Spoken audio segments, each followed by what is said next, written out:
once again, after the fall of the Western Roman Empire, you have that massive power vacuum that was created that needed to be filled.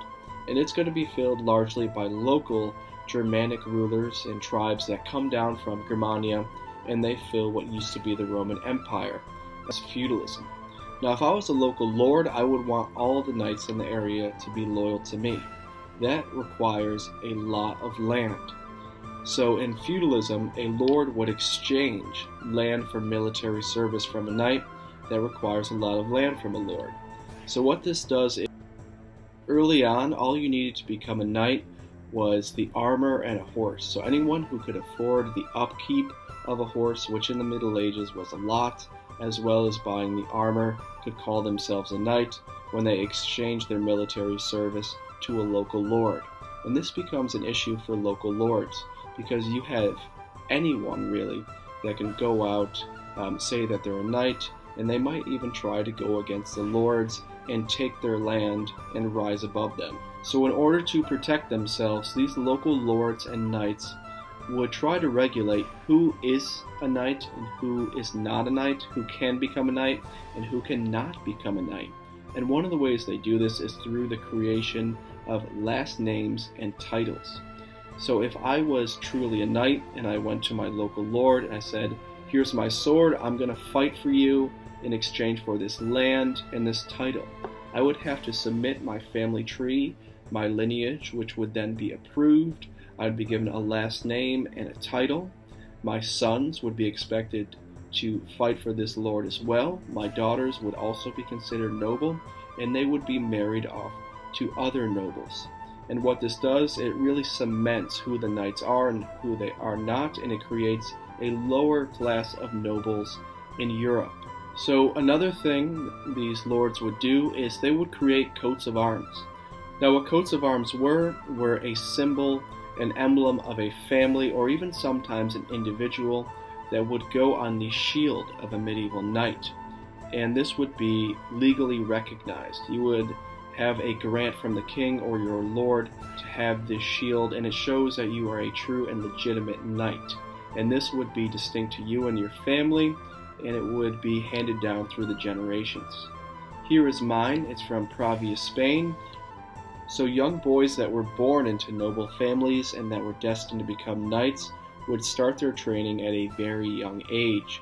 They often would follow their father around if he was a knight, or they would be put in the apprenticeship of another knight of that lord.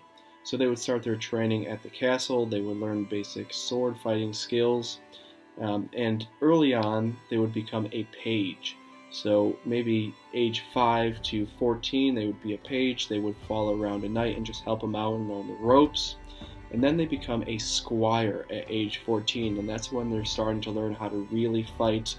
They may even fight alongside their knight that is training them, and eventually they will pass the test to become a knight.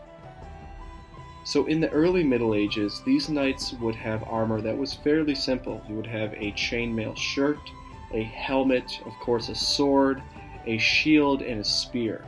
And this will eventually change, largely due to range weaponry such as the crossbow and more sophisticated bow and arrows that start to pierce through chainmail.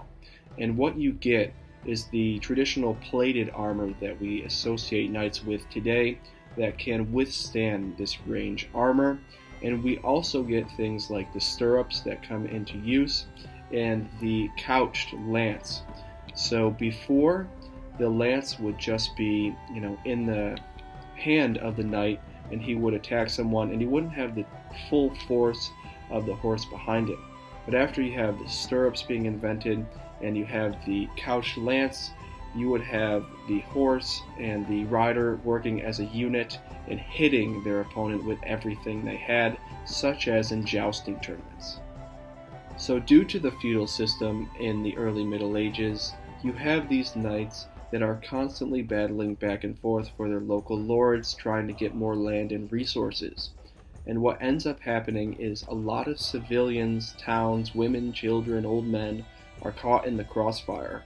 And the church steps in to try to save the local population from any unnecessary bloodshed that could befall upon them. So the Catholic Church steps in to try and save the local population by issuing the Peace and Truce of God. In 989, they passed the Peace of God, which was religious law that stated knights could not attack unarmed civilians. So they were trying to save, women, children, unarmed men that couldn't defend themselves as well as the knights, and they tried to do this by religious law. Another thing they tried was the Truce of God in 1027, and what this did was it tried to regulate when, where, and who knights could fight. It made it illegal under church law to fight on holy days, on Sabbath. They also could not fight during times of hardship. If there was a time of drought or of famine, they were not allowed to go to war because it would put an unnecessary burden on the local population. So the church tries to step in, and they're not fairly successful, and they're going to try to change their approach by attempting to create something called chivalry. So instead of trying to regulate the knights and stop them from attacking and all of this violence, they try to change the culture of knights. And this is a very interesting approach. What they do is they try to take all that aggression, all that rage, all of those warrior tendencies, and channel that hatred, that violence, towards something that was beneficial and positive. You take all that pain, all that training, all that aggression, and you create something beautiful out of it, and you serve higher ideals than yourself and your own self-interest. That's really what chivalry is about. Taking your aggression, your rage, and channeling that to a higher purpose, and thus creating something beautiful. So in order to change the culture of the knights, they create chivalrous tales. You have people like Christian of Troy creating tales like King Arthur, the Holy Grail, Percival, in order to give these knights a new honor code. And they want them to serve the church instead of their own interests, and serve their people instead of their own interests. Now you'll notice in the story of King Arthur, for example, that you have King Arthur, you have Guinevere, and Lancelot, and they're all in a love triangle. Lancelot loves Guinevere even though she's married to the king. Guinevere and Lancelot do eventually have an affair despite her being married to King Arthur, which was very scandalous for the Middle Ages. But this is not the interesting part of the story. The interesting part is the lack of a final battle between Lancelot and Arthur, fighting over who is the better man and who should have Guinevere. They learned restraint. They learned that their passions and their desires sometimes have to be restrained for the common good, so they don't get people mixed up in their own personal affairs, and they do their duty as a warrior and a king to lead and keep order.